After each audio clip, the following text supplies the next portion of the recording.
Ada berita terbaru yang penting Anda ketahui. Tempe lebih berbahaya dibanding dengan daging kambing.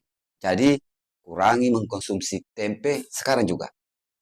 Menurut penelitian terbaru, tempe lebih memicu darah tinggi dibanding dengan daging kambing. Percobaan dilakukan oleh seorang dokter ahli gizi terhadap dua orang kembar, Budi dan Amir. Setiap makan malam selama 3 hari, mereka diberi perlakuan seperti ini.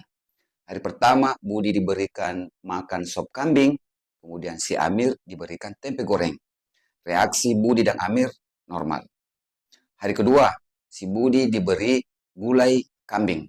Si Amir diberi tempe bacem. Reaksinya Budi normal. Tetapi reaksi si Amir, dia mulai merasa ada rasa pening di kepala. Kemudian bola mata itu bergerak liar ke kiri dan ke kanan. Seperti ini.